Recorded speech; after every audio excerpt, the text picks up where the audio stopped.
سامعین و ناظرین السلام علیکم، آداب۔ ہم آپ کو کرسچن برنارڈ کی کتاب دل کو توانا رکھنے کے 50 طریقوں کے بارے میں بتا رہے تھے۔ انہوں نے کہا کہ ضروری اور اہم فیٹی ایسڈز کون سے ہوتے ہیں؟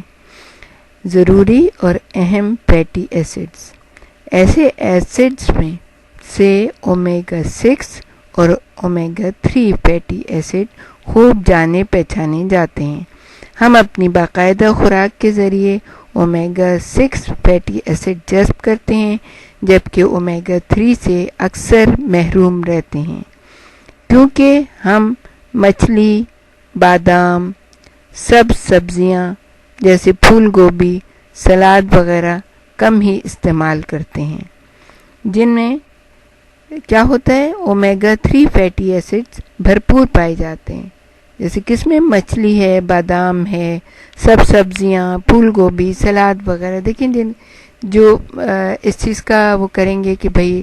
ہر چیز اتنی زیادہ مہنگی ہے، لیکن سبزیاں، ہرے پتوں والی سبزیاں ہر ایک کو میسر ہو جاتی ہیں، اور ہری سبزیاں، تازہ سبزیاں، جس کے بارے میں ہم ہمیشہ آپ کو یہ مشورہ دیتے ہیں کہ اپنے گھر میں ضرور اگائیے، چاہے تھوڑی سی بھی زمین ہو۔ ہم آپ کو چائنیز کے بارے میں بتائیں گے کہ آج سے تقریباً 40 سال پہلے، جب بہت حالات ان کے کوئی اتنے خاص اچھے نہیں تھے، لیکن ایک شخص وہاں پہ گیا اور اس نے جا کے دیکھا کہ ان کے جو اسٹیئرز ہوتی ہیں اس کے برابر میں، ہر ایک کے اسٹیئرز کے برابر میں کچھ کچی جگہ ہوتی ہے، تو وہ اپنی سبزیاں جو ہے نا ان دونوں سائڈ پہ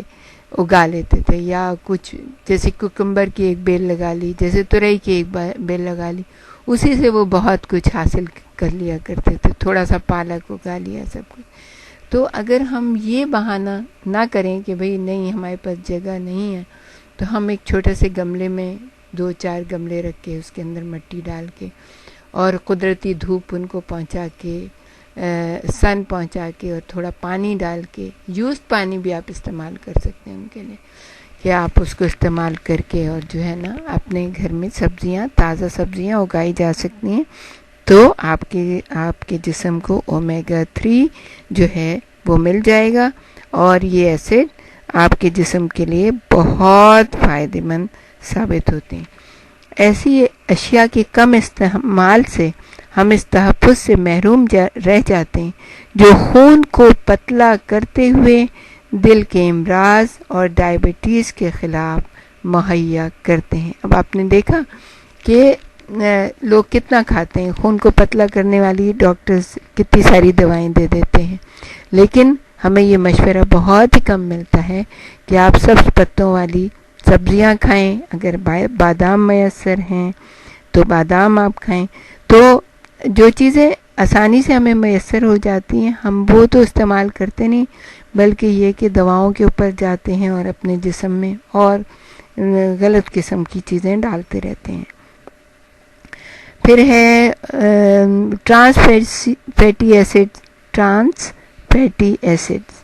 یہ ایسڈ سرخ گوشت، یعنی کہ گائے اور بکری وغیرہ کا گوشت جو ہوتا ہے نا، اس میں پائے جاتے ہیں۔ مارجرین، کوکیز، چپس اور پف پیسٹری جیسی فریزر کی جمے ہوئے فوڈز میں پائے جاتے ہیں ٹرانس فیٹی ایسڈ۔ گزشتہ کئی سالوں سے ان ایسڈز نے خوراک میں کافی اہمیت حاصل کر لی ہے۔ یہ ایسڈز غیر نامیاتی چکنائی کے ہارڈنگ پروسیس سے وجود میں آتے ہیں۔ ٹرانس فیٹی ایسڈ کے بارے میں شک کا اظہار کیا جا رہا ہے کہ یہ خون کی شریانوں کی دیواروں میں موجود لچک میں کمی اور ان کے سخت ہو جانے کی بیماری ہے اور کینسر کے خطرات کو بڑھاتے ہیں۔ ہارورڈ یونیورسٹی کی ایک اسٹڈی کے مطابق ایک شخص جو اپنی خوراک میں 4 گرام روزانہ ٹرانس فیٹی ایسڈ کم کرتا ہے، اپنے آپ کو دل کے دورے سے آدھا محفوظ کر لیتا ہے۔ یعنی جیسے اب آپ نے دیکھا کہ یہ جو ہم بیکری کی چیزیں کھاتے ہیں کہ کوکیز کھا رہے ہیں، بسکٹ کھا رہے ہیں اور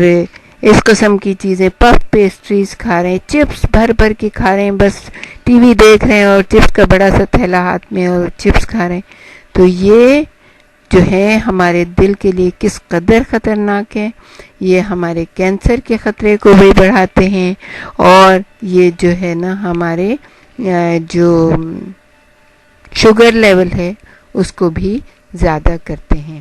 تو ہمارے ساتھ ہی رہیے گا، ہم آپ کو اس کے بارے میں اور بھی بہت کچھ بتانا چاہیں گے.